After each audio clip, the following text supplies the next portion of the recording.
Assalamualaikum warahmatullahi wabarakatuh. Alhamdulillahi rabbil alamin wa bihi nasta'inuhu ala amrid dunya waddin. Asyhadu an la ilaha illallah wahdahu la syarika lah wa asyhadu anna Muhammadan abduhu wa rasuluh. Allahumma salli wa sallim wa barik ala Muhammadin wa ala alihi wa ala ashabihi ajma'in. Amma ba'd.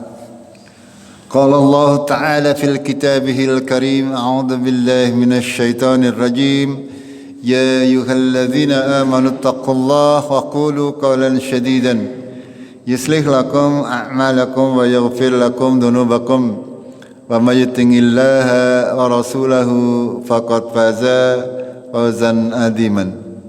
Jamaah Maghrib rahimakumullah.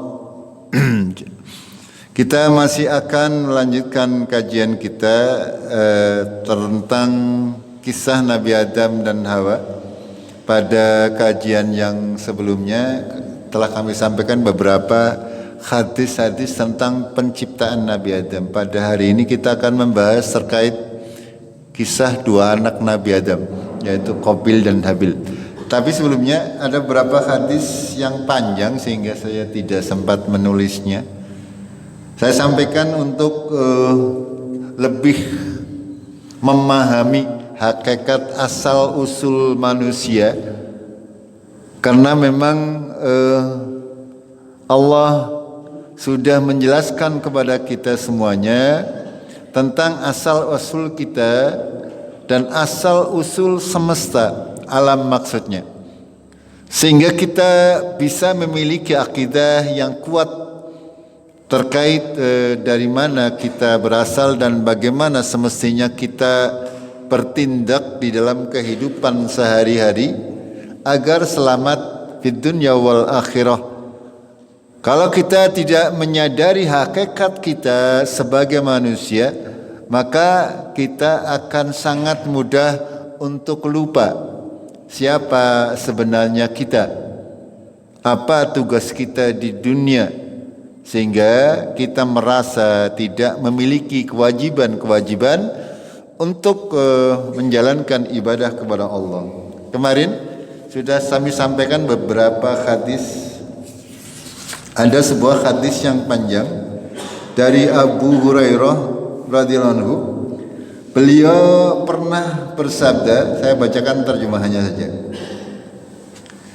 Sesungguhnya Allah Ta'ala telah menciptakan Adam dari debu, lalu menjadikannya dari tanah, kemudian membiarkan hingga jika telah menjadi tanah kering seperti tembikar, Allah menciptakan dan memberinya bentuk, kemudian dia membiarkannya hingga akhirnya menjadi tanah kering seperti tembikar. Ini secara detail Rasulullah menceritakan kepada kita tentang bagaimana Allah di awalnya adalah membuat sebuah bentuk yang berasal dari tanah yang liat pertama, lalu dikeringkan oleh Allah, lalu dibentuk, lalu ditiupkan ruhnya ke dalam bentuk tubuh manusia tersebut yang sudah pasti, karena Allah adalah sebaik-baik pencipta. Allah menciptakan Adam ya dalam bentuk yang sebaik-baiknya. Lalu lanjutannya beliau bersabda, lalu iblis berjalan melaluinya seraya berkata, aku diciptakan untuk sesuatu hal yang agung. Ini iblis yang mengatakan, dia sombong. Ini tidak ada di layar, layar belum kita bahas. Kemudian Allah meniupkan ruhnya ke dalamnya. Yang pertama kali dilewati ruh adalah mata dan batang hidungnya. Mata dan batang hidung. Batang hidung itu mesti batangnya. Ya, ruhnya itu masuk melalui mata. Berarti dari atas. Dari atas masuk ke dalam tubuh kita. Nanti kalau dicabut juga dari atas. Panjenengan perhatikan ketika ada orang mau meninggal dunia. Ya, dari bawah terus semending adem-adem tekan luhur gitu. Sehingga dia pun bersin ini.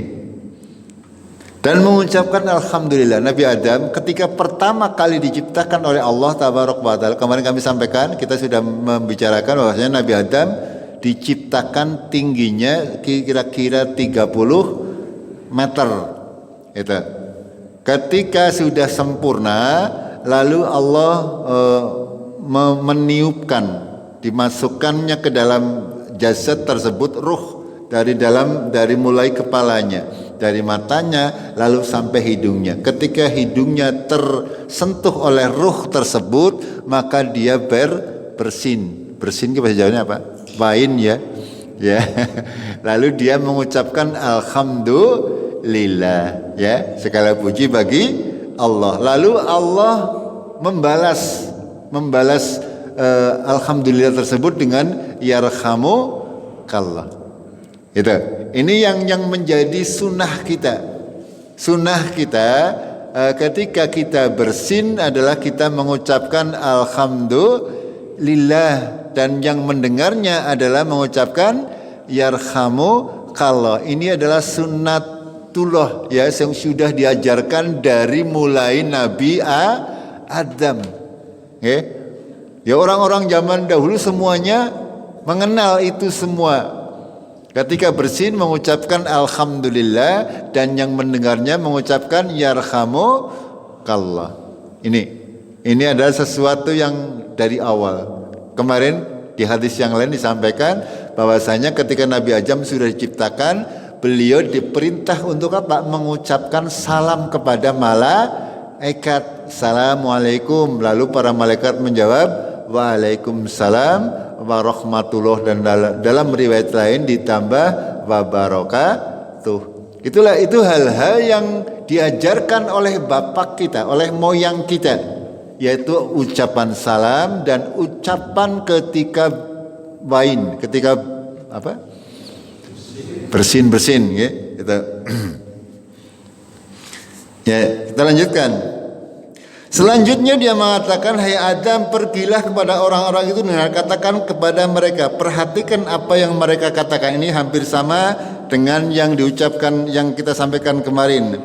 Kemudian dia datang dan mengucapkan salam kepada mereka, dan mereka pun berkata waalaikumsalam warahmatullahi wabarakatuh. Ini lengkap jawabannya para malaikat.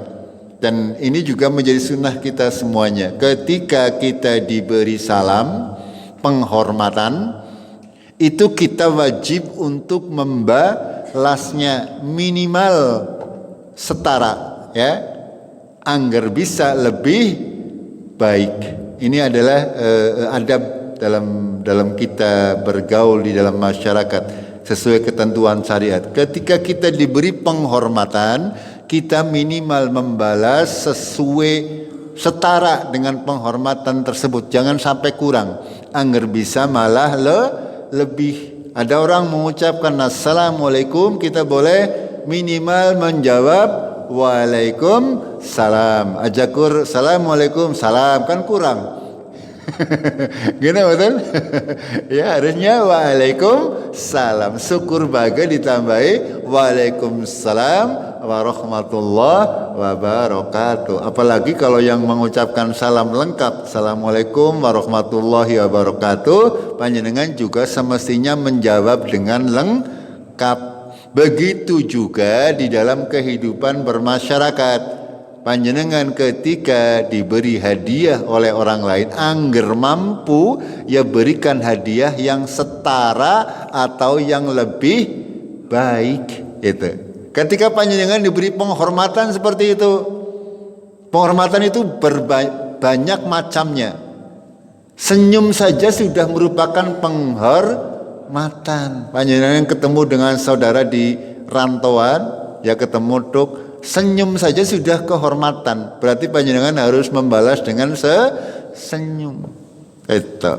Jangan sampai disenyumi malah merengut. Itu. Disajak salaman malah melengos. Itu. Ini adab dalam agama kita. Lalu setelah itu Allah tabaraka wa taala berkata, "Hai Adam, demikianlah itulah salammu dan salam anak turunanmu, anak turunanmu. Lalu Nabi Adam bertanya kepada Tuhan, "Ya Rabbku, mana keturunanku?" Dia menjawab, "Pilihlah tanganku, hai Adam." Adam berkata, "Aku memilih sebelah kanan Rabbku, dan kedua tangan Rabbku adalah kanan." Kemudian Allah membentangkan telapak tangannya. Ternyata semua yang hidup dari keturunan Adam berada di telapak tangan Allah Tabaraka wa Ta'ala. Ternyata di antara mereka terdapat orang-orang yang mulut mereka adalah cahaya. Tiba-tiba ada seorang yang cahaya sangat mengejutkan Adam. Maka dia pun bertanya, "Siapakah orang ini?" Allah menjawab, itu adalah anakmu Daud." Maksudnya Nabi Daud. Lalu ia bertanya, "Berapa lama umur yang engkau tetapkan?" Dia menjawab, 60 tahun. Maka ia berkata, "Ya Rabbku, tambahkanlah dari umurku untuknya 40 tahun sehingga menjadi 100 tahun. Dan Allah pun akhirnya melakukan hal itu dan dia menjadi saksi terhadapnya. Dan ketika umur Nabi Adam berakhir, malaikat maut mendatanginya. Maka Adam berkata, "Bukankah umurku masih tersisa 40 tahun?" Ternyata Adam lupa ya, bahwasanya yang 10 tahun itu jatai umure diwekan maring Nabi Daud ya. Akan tapi ketika mau dicabut nyawanya, Adam protes kepada malaikat, "Nyong jatai esi 40 tahun maning, burung mati." Itu ya. Lalu malaikat menjawab, "Bukanlah engkau telah menambahkan untuk anakmu Daud?" Namun Adam menyangkalnya sehingga keturunannya pun menyangkalnya. Adam lupa dan keturunannya itu pun lupa. Ini kita mewarisi sifat-sifat yang memang secara fitrah diciptakan manusia dalam keadaan seperti itu. Senang menyangkal ya, gampang ke lalen. Gini apa gini? Apalagi anggar soal utang ya. Utang tak kayaknya orang kelalen yang ngelalen teh. Itu. Ya dalam banyak hal kita melupakan kebaikan orang-orang misalnya. Ini ternyata secara fitrah seperti itu. Dari zaman Nabi Adam diciptakan oleh Allah Tabaraka wa Ta'ala, manusia itu dalam keadaan lemah dan pelupa ya. Sesungguhnya kata Rasulullah dalam sebuah hadis ya, manusia senantiasa bukan orang yang tidak pernah salah ya, karena memang manusia tempatnya salah dan dosa. Akan tapi manusia yang baik adalah orang yang salah lalu istighfar, memohon ampun kepada Allah Tabaraka wa Ta'ala. Satu lagi dari Abu Darda, tadi dari Abu Hurairah.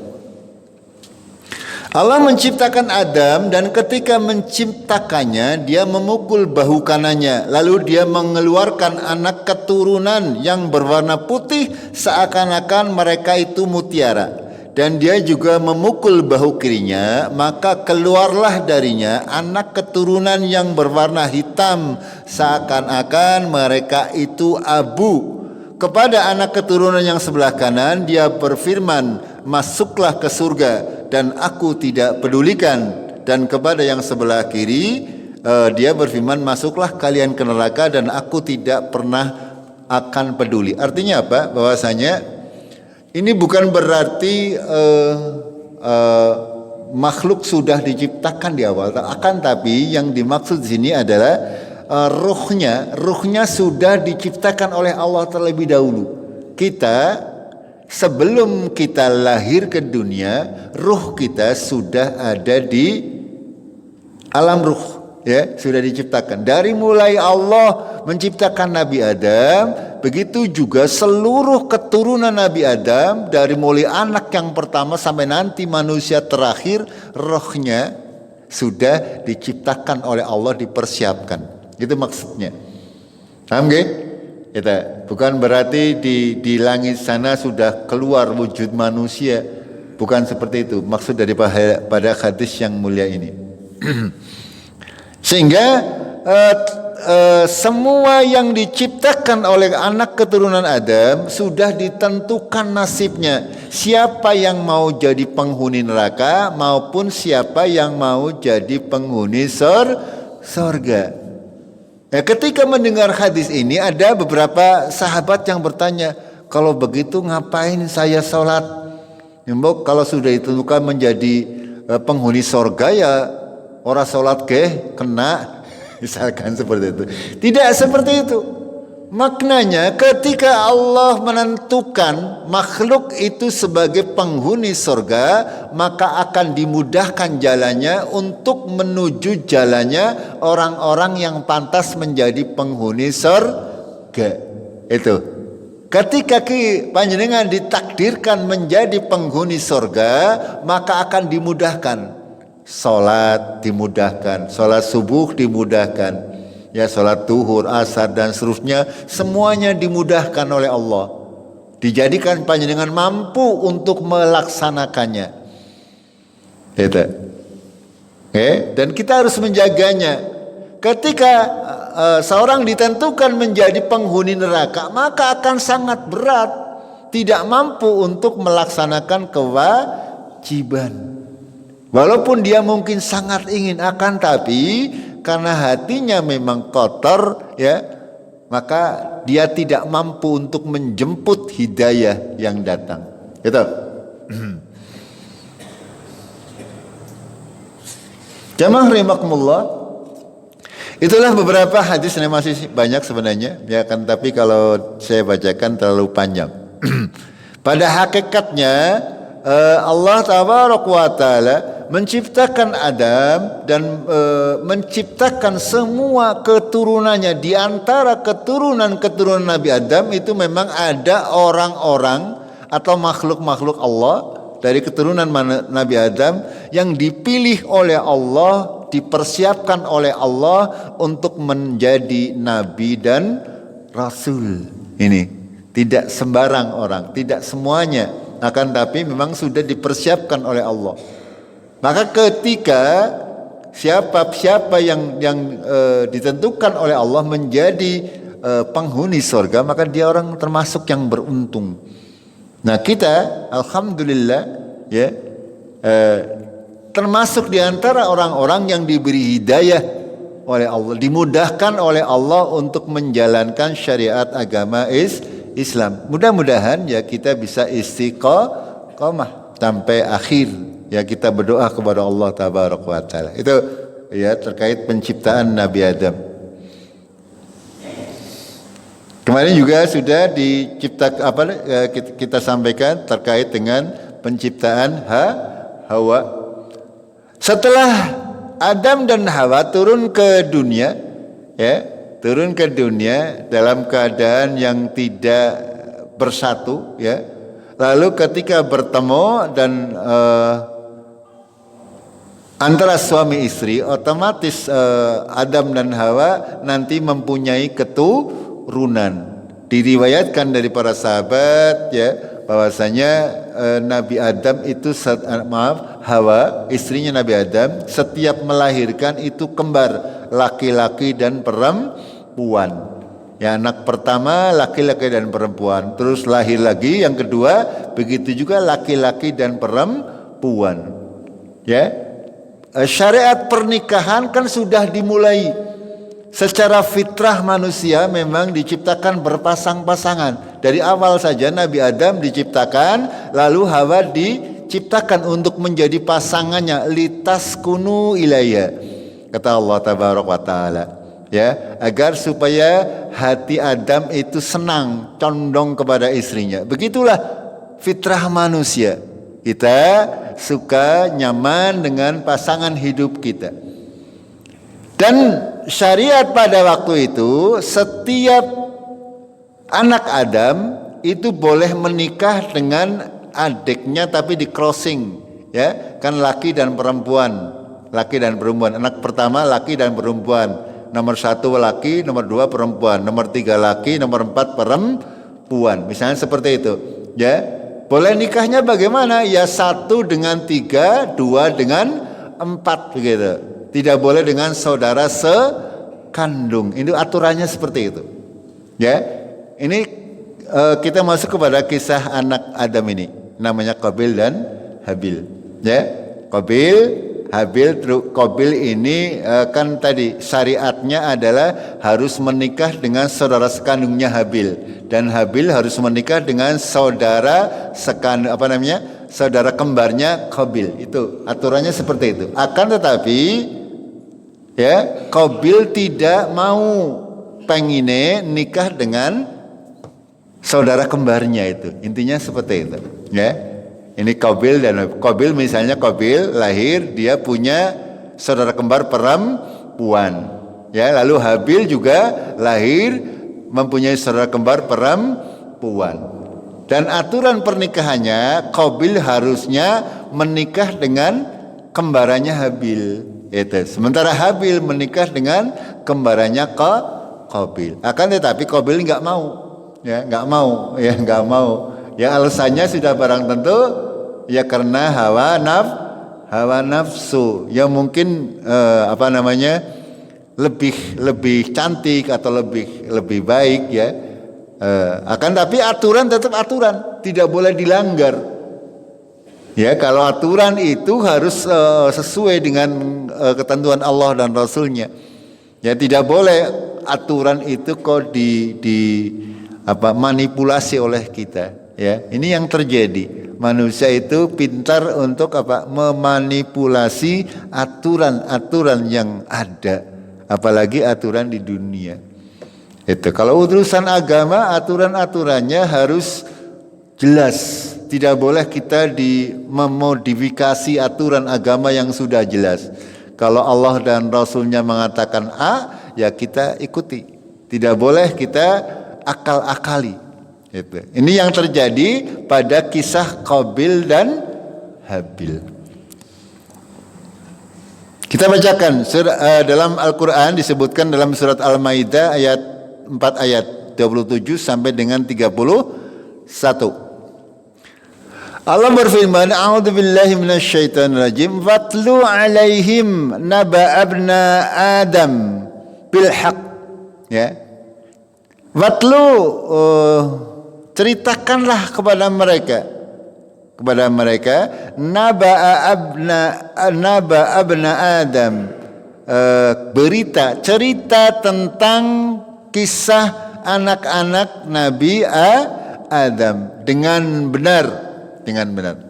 Artinya memang zaman Rasulullah mendakwahkan di situ banyak ahlul kitab. Mereka ahlul kitab juga percaya bahwa manusia pertama yang diciptakan adalah Adam. Mempunyai cerita Habil dan Qabil juga ada di agama Yahudi, ada di agama Nasrani, ada, semuanya ada. Itu. Akan tetapi pada agama-agama mereka, cerita-ceritanya banyak yang ditambah-tambahi atau kurangi. Ini ya, ini yang membuat Allah Tabaraka wa Ta'ala menurunkan Al-Quran agar kisahnya jelas. Makanya ketika terkait dengan kisah-kisah yang terjadi pada sejarah umat manusia, kita hanya boleh mengimani yang dari Al-Quran dan Al-Hadis saja. Kalau sumbernya dari ahlul kitab, kita hanya ambil sebagai referensi, akan tapi tidak boleh meyakini bahwa itu adalah sebuah kebenaran. Itu tidak boleh kita meyakini. Orang Nasrani, orang Yahudi itu mereka bisa mengurutkan dari Nabi Adam sampai dengan Nabi Isa urutan. Tapi itu semuanya sekali lagi bukan sebuah kebenaran, belum tentu benar. Itu. Ya, belum tentu benar. Itu. Begitu juga dengan kisah Qabil dan Habil, anak-anaknya Nabi Adam. Di dalam Taurat, di dalam Injil juga disebutkan. Akan tetapi oleh orang-orang ahlul kitab, mereka merubah-rubahnya sehingga inti ceritanya menjadi berbeda. Gitu. Kita lanjutkan, ya. Allah memerintahkan kepada Nabi Muhammad untuk menceritakan kisah tentang anaknya Nabi Adam dengan benar. Idh qarraba qurbanan, ketika Qabil dan Habil itu mempersembahkan korban, ya, menyembelih hewan korban, dipersembahkan kepada Allah. Fatuqabbila min akhadihima walam yutaqabbal minal akhar. Ya. Ternyata yang diterima adalah korbannya Habil, sedangkan korbannya Qabil tidak diterima. Ini maksud daripada kalimat Allah, fatuqabbala min akhadihima walam yutaqabbal minal akhar. Karena Qabil ini tadi syaratnya, ya, awal mulanya adalah dari pernikahan tadi, lalu mereka berdua diperintah secara syariat untuk mempersembahkan korban. Siapa yang korbannya diterima, itulah yang benar. Itu kira-kira seperti itu. Ternyata yang diterima adalah korbannya Habil. Qabil ini korbannya tidak diterima. Karena tidak diterima, Qabil tidak terima. Ya, dia marah kepada Habil saudaranya. Ya, qala la'aqtulannaka. Qabil berkata, sungguh aku akan membunuhmu. Ini, ya, dari zaman awal manusia saja orang sudah saudara kandung, ya, saudara kandung ini sudah pada gelut. Ini dari anak Adam yang awal-awal saja sudah ada ini, ya. Apa yang dikatakan oleh Habil ketika Qabil marah dan mengancam akan membunuh dirinya?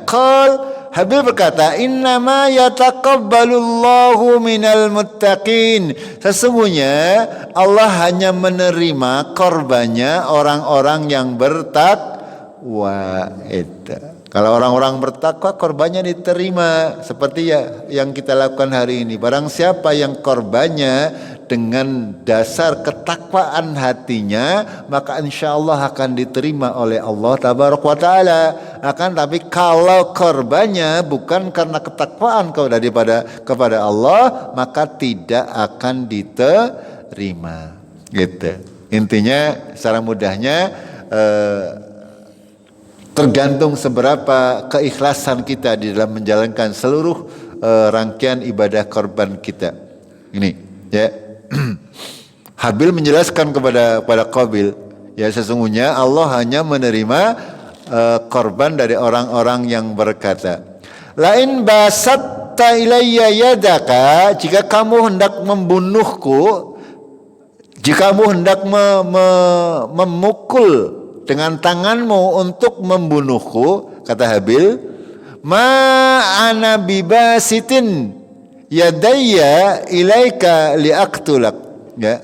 Tidaklah aku akan menggunakan tanganku untuk membunuhmu. Itu Habil, perkataan Habil. Jika kamu berkehendak untuk membunuhmu, saya tidak akan melawan. Ya, intinya seperti itu. Saya tidak akan menggunakan kekuatanku untuk membunuhmu. Ya, kenapa demikian? Karena kalau ada orang berkelahi, ya, orang berkelahi, lalu mati, dua-duanya masuk surga. Ya, ada yang mati, dua-duanya masuk neraka. Ada yang mati, ya, ada yang mati, ya, ada yang mati satu. Muslim, dua orang Muslim itu berseteru, lalu misalnya satunya meninggal dunia, satunya hidup, ya. Itu dua-duanya kata Rasulullah adalah berada di neraka, karena dua-duanya sudah punya niat. Anggora si A yang mati, ya B yang mati, itu seperti itu. Dua-duanya niat mau mencelakai saudaranya. Padahal di dalam syariat agama kita ini dicontohkan oleh Habil ini. Kalau ada orang yang mau zolim kepada kita, maka jangan dibalas dengan kezoliman, ya. Jangan dibalas dengan kezoliman. Kita ikhlaskan saja. Ya, ini akan sampai ke akhirat.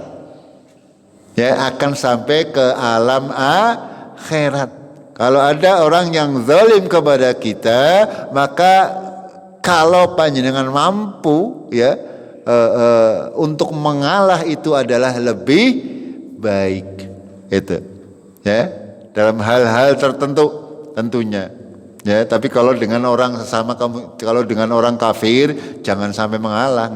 Kalau dengan maling, dengan garong, dengan rampok, ya nggak boleh kita mengalah. Ya jihad, ya. Siapa sing mati disit, insya Allah kalau dengan maling, dengan rampok, panjenengan mati jihad, masuk surga. Tapi kalau dengan sesama muslim, ya sampaikan sesama muslim, ya permasalahan sepele lah, misalnya sengketa lemah atau sengketa apalah, itu saling berantem, lalu salah satunya mati, ya itu dua-duanya masuk neraka, karena dua-duanya niat untuk mencelakai musuhnya.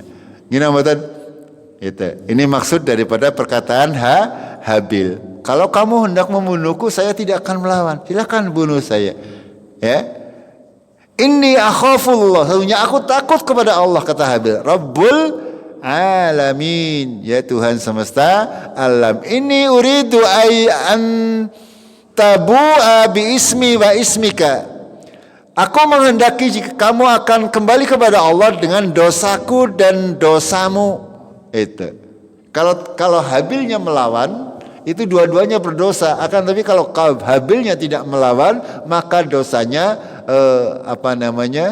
akan dihapus oleh Allah Tabaraka wa Taala.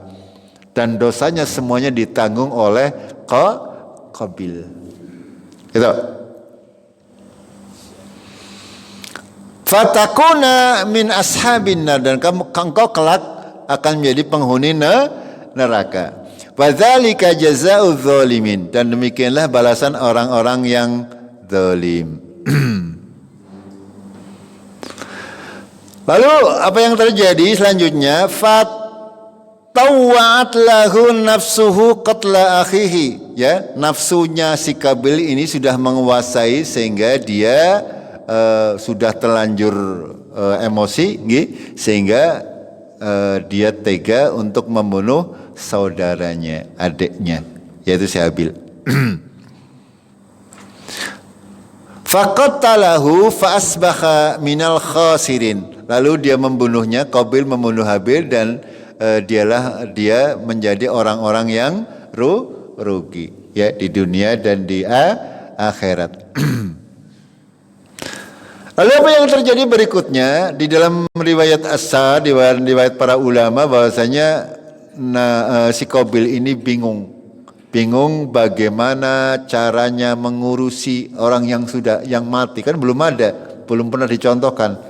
Gini mbatan, apa kudu dikubur, apa buang kalen, apa itu tidak diketahui, belum ada waktu itu. Baru ada 4 orang 6 orang. Ya, Nabi Adam, Hawa, Qabil dan saudaranya, dan Habil dan saudara kembarannya, berarti baru 6 orang. Itu. Sehingga ketika Qabil mati, Qabil yang mati, Qabil ini tidak tahu bagaimana cara menguburkan saudaranya, bagaimana cara memperlakukan kaum muslimin yang sudah meninggal dunia.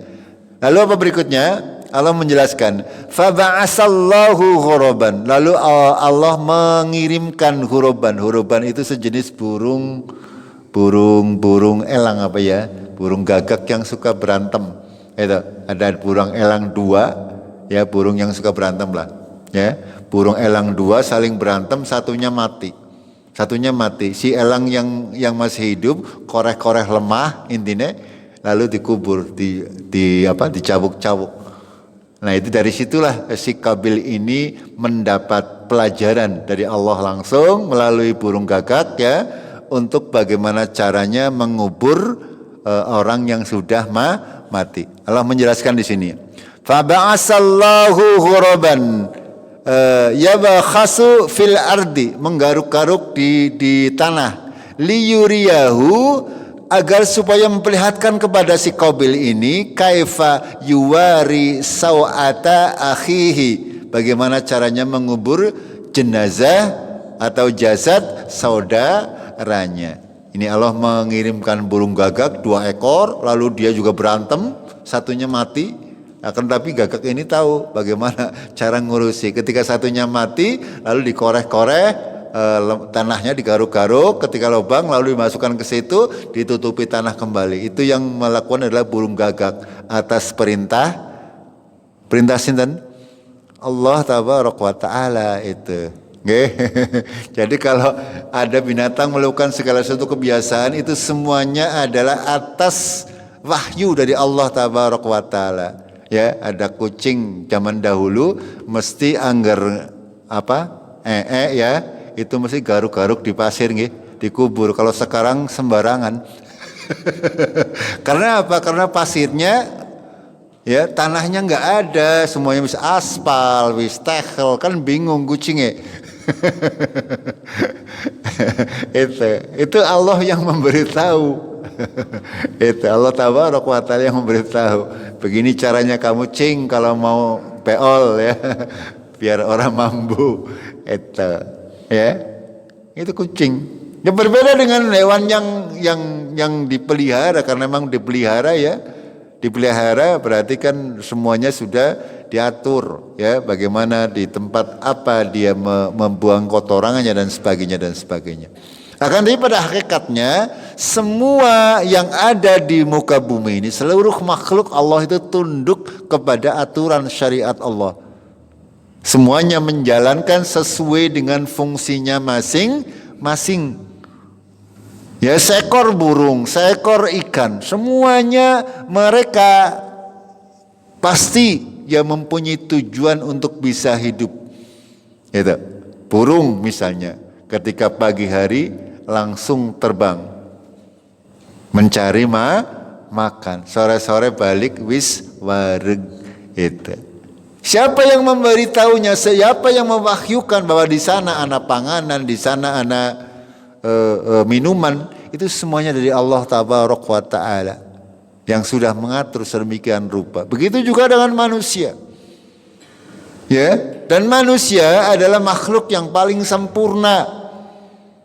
Diberikan semuanya oleh Allah tabaraka wa taala, diberikan akal. Ya. Kalau binatang itu tidak mempunyai akal. Hanya mempunyai akalnya itu adalah otaknya. Otaknya ada. Otak dan akal itu harus ada berbeda sedikit, ya. Otak itu ibarat mesin, ya, akal gue wong sing menjalankan mesin. Itu. Ya, otak itu kalau tidak ada akalnya juga tidak akan berfungsi dengan baik. Itu. Karena otak itu bekerjanya otomatis. Ya, kalau binatang itu mereka melaksanakan segala sesuatu berdasarkan naluri atau perintah-perintah yang sudah dimasukkan ke dalam otaknya. Berbeda dengan manusia. Manusia juga punya otak, tapi lebih cenderung menggunakan akalnya. Apa-apa informasi yang ada dalam otak, dia pikir kembali, dia telaah kembali untuk bisa menghasilkan pikiran atau sesuatu yang baru. Itu perbedaan manusia dengan binatang dan makhluk-makhluk yang lain.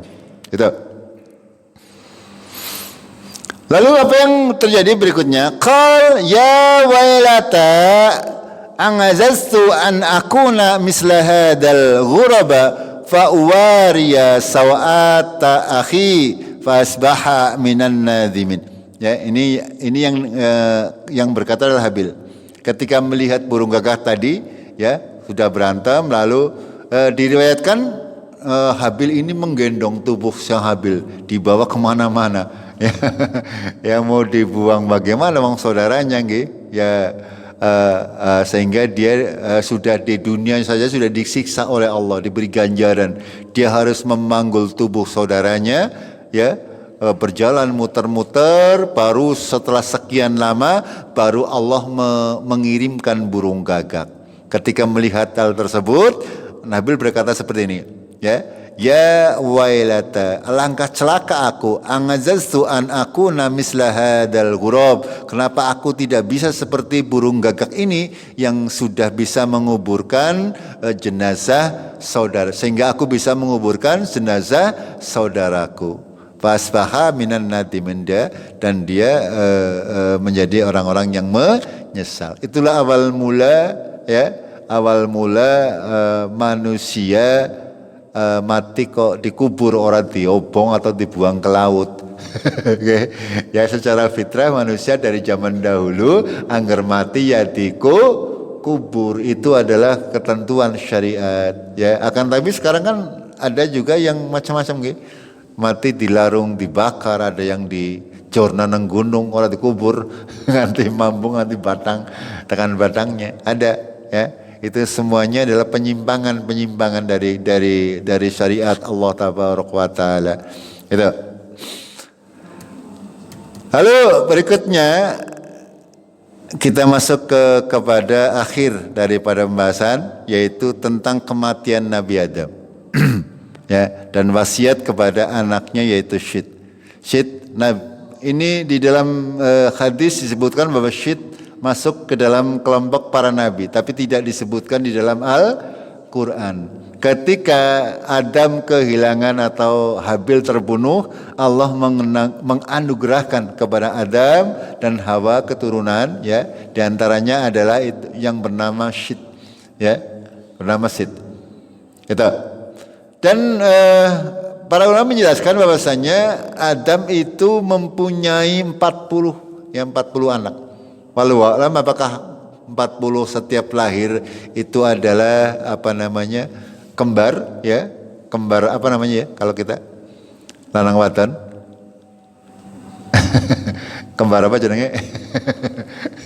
Kalau kita punya lahir anak laki dan perempuan, jenenge kembar apa? Ya udah kembar siapa tuh dempet. Apa ini? Ada istilah Jawa kok, kalau kita lahir punya anak kembar laki-laki dan perempuan, itu ada istilahnya. Itu. Dan Allah menganugerahi seorang anak yang diberi nama Syed, dan dia masuk kepada Nabi, ya. Termasuk diantara orang anak keturunan Adam yang diangkat menjadi Nabi. Akan tetapi Syed ini tidak disebutkan di dalam Al-Quran, sehingga tidak termasuk kepada kelompok yang 25 Nabi dan Rasul. Akan tetapi Syed ini ada di dalam hadis-hadis Nabi Sallallahu Alaihi Wasallam. Kita bacaan dari Ubay bin Ka'ab, ya, dari Atsar Ubay bin Ka'ab radhiyallahu anhu. Ia berkata, ketika kematian mendatangi Adam, ia berkata kepada anak-anaknya, wahai anak-anakku, sesungguhnya aku merindukan buah-buahkan surga. Sebenarnya Nabi Adam sudah tahu, saya dikasih jatah umur, di dalam riwayat adalah 1000 tahun. Adam dijatahi umur 1000 tahun. Terus sing 40 tahun wis diweken anak kayak Daud, jadi tambah. Itu, ya, sehingga ketika sudah memasuki 100 tahun, Nabi Adam sudah tahu ini saatnya saya dipanggil oleh Allah Tabaraka wa Taala. Karena Adam sudah bertemu dengan Allah, sudah berbicara dengan Allah, bahkan wis tahu domai, gitu. Gampangnya seperti itu, sehingga tahu lah, ya, orang yang sangat tahu tentang keadaan langit, keadaan malaikat, dan sebagainya. Bahkan mungkin sebagian malaikat kenal karena Nabi Adam. Itu Nabi Adam tahu ketika ada malaikat turun ke bumi, pasti beliau tahu. Itu karena memang Adam itu asalnya lahirnya di surga, di langit. Itu cuma diturunkan oleh Allah ke bumi.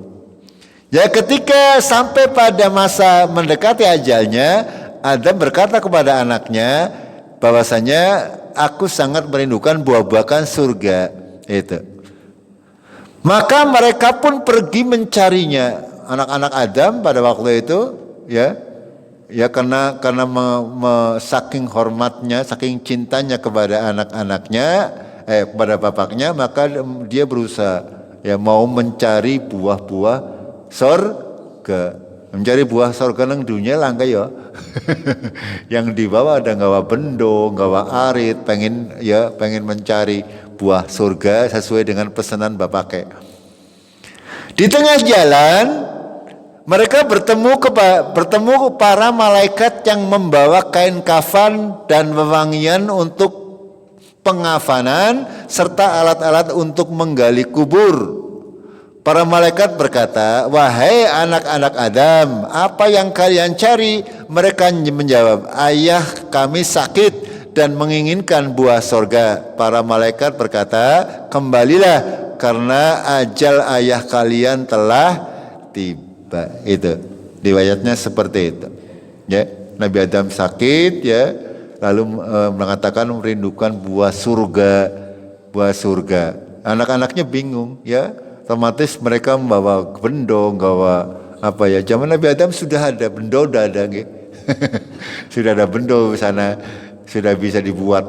Ya, mereka berusaha menebang, mencari yang buah surga. Kau nanti di tengah jalan ketemu dengan malaikat. Apakah mereka tahu mereka itu malaikat? Wallahu a'lam. Ya, ya kayaknya sih tahu karena ini Nabi Syed juga seorang nabi. Itu.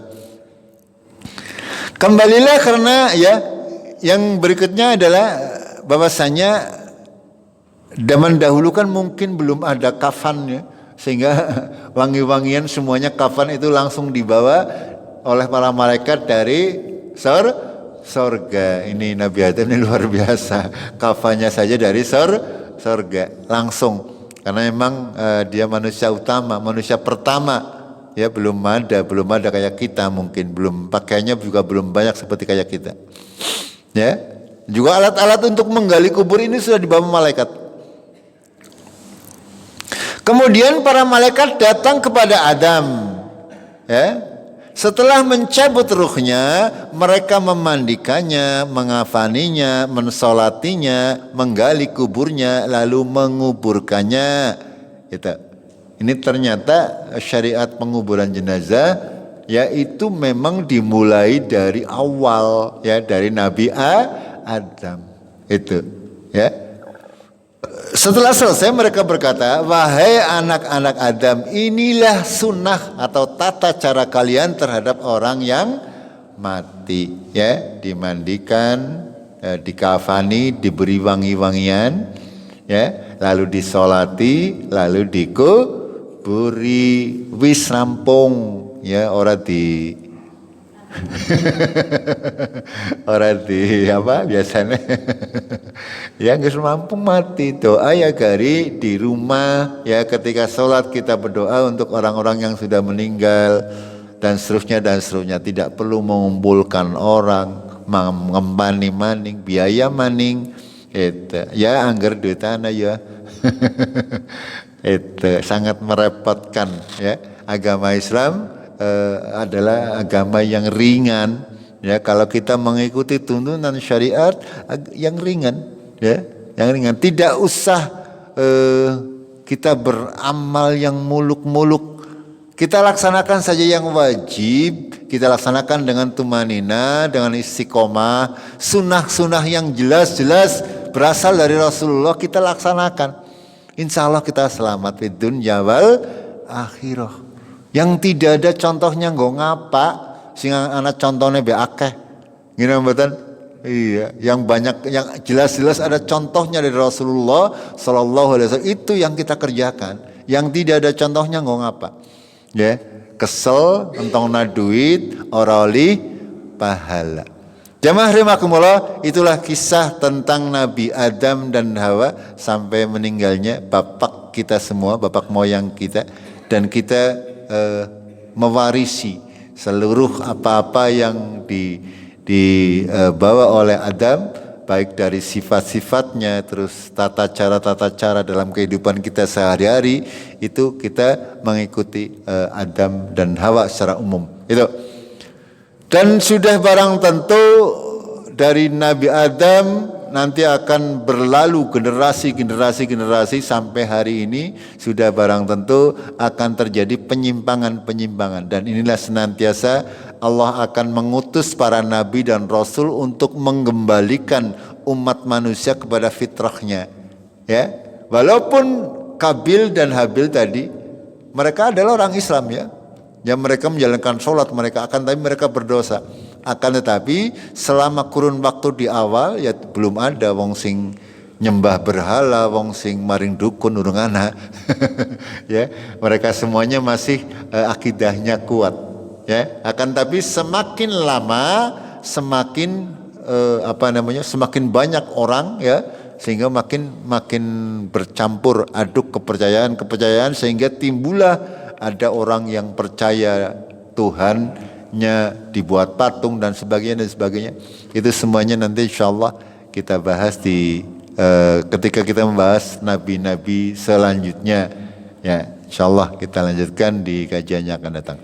Jamaah rahimakumullah, sampai di sini dulu kita akhiri dengan kafaratul majlis. Subhanakallahumma bihamdik asyhadu an la ilaha illa anta astaghfiruka wa atubu ilaik. Assalamualaikum warahmatullahi wabarakatuh.